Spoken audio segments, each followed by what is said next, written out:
Somebody asked me the other day, if you could sit down with your 30-year-old self, what would you tell her? And baby, I had to sit with that question for a long while because the first thing that came up in me wasn't advice, it was tenderness. If I could sit across from that young woman with all her worry, all her hurry, all that weight she was carrying that she didn't even know she was carrying, I think before I said one word, I'd just take her hand.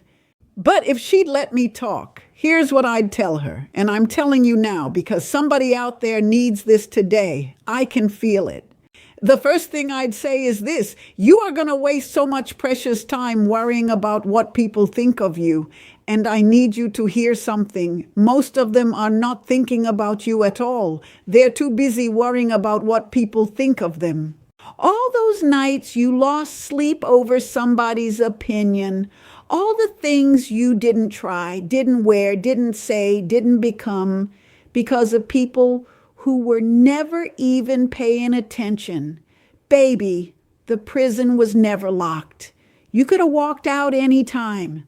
I spent years of my life shrinking myself to fit rooms I didn't even like being in, smiling when I wanted to speak, staying quiet when I had something worth saying. If I could give you back one thing, it would be all that time.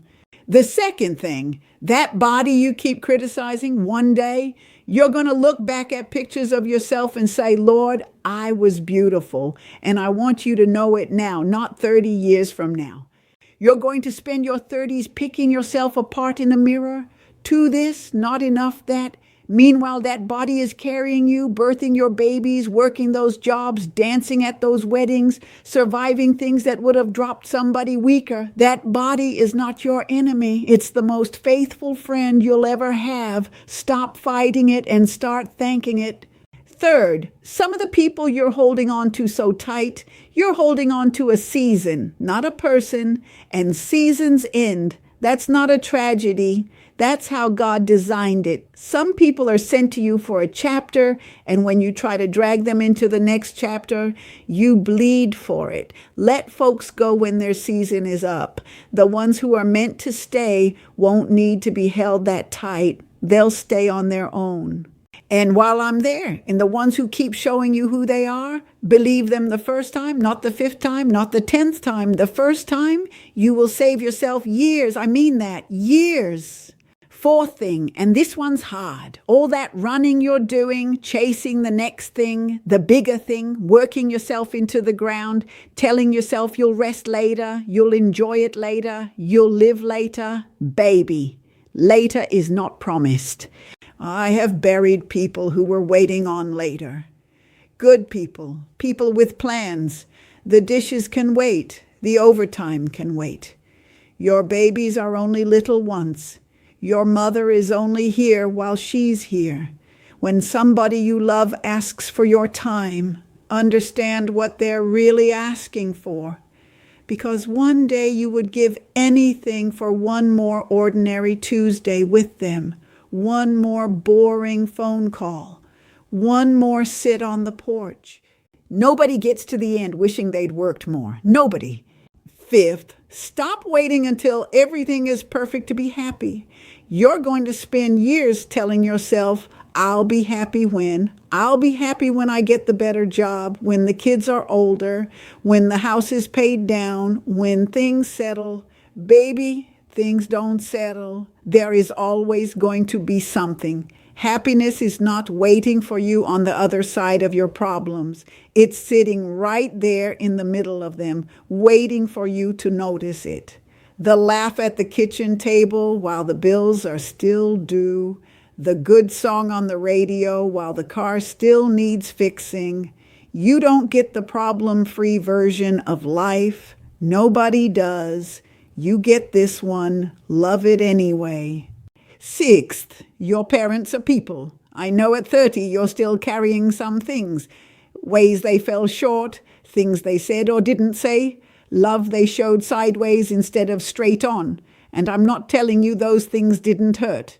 But one day you're going to understand that they were just people, tired people, doing what they could with what they had and what they knew, carrying wounds of their own that nobody ever helped them tend.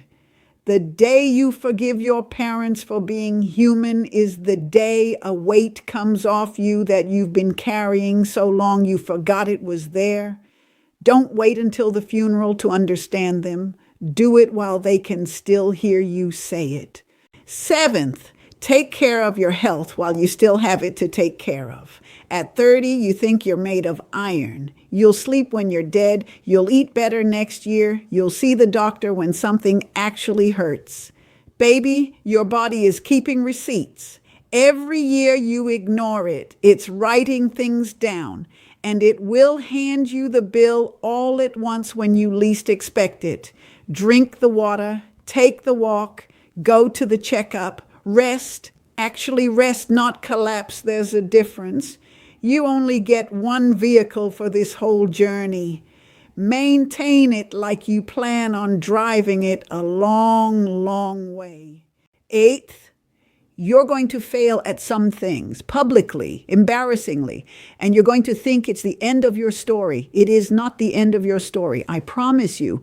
Some of those failures are going to turn out to be the best things that ever happened to you.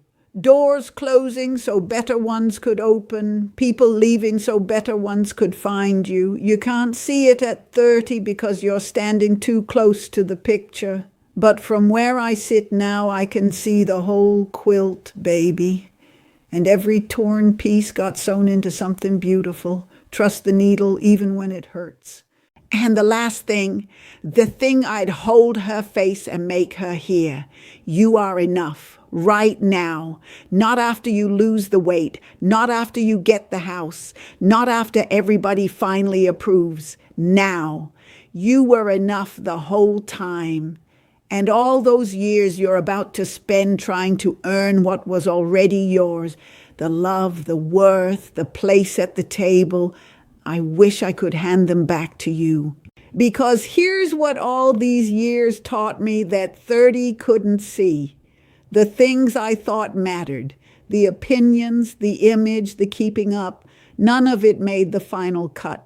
And the things I rushed past like they were nothing, the Sunday dinners, the long phone calls, the quiet evenings with people I loved, that turned out to be the whole treasure. I had it the entire time. I just didn't know I was rich. So, if you're young and you're listening to this, and I know some of y'all send my videos to your mamas, so the young ones do find their way here, slow down, look around the table. That's it. That's the thing you're looking for. It's already in the room. And if you're my age, hear this too. It is not too late to live what we just learned. Whatever time is left, we get to spend it knowing what actually matters. We can rest without guilt. We can speak without shrinking. We can love the body that brought us this far. That's not a sad thing. That might be the greatest gift of growing old. You finally get to live free because you finally know better.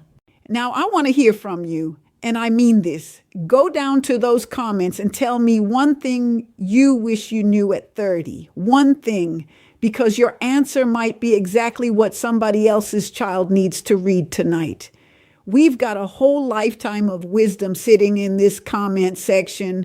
Let's leave it where folks can find it. And do me one favor, send this to somebody in their 20s or 30s that you love. Don't say nothing, just send it. They'll know why when they watch it. I'll see you next time.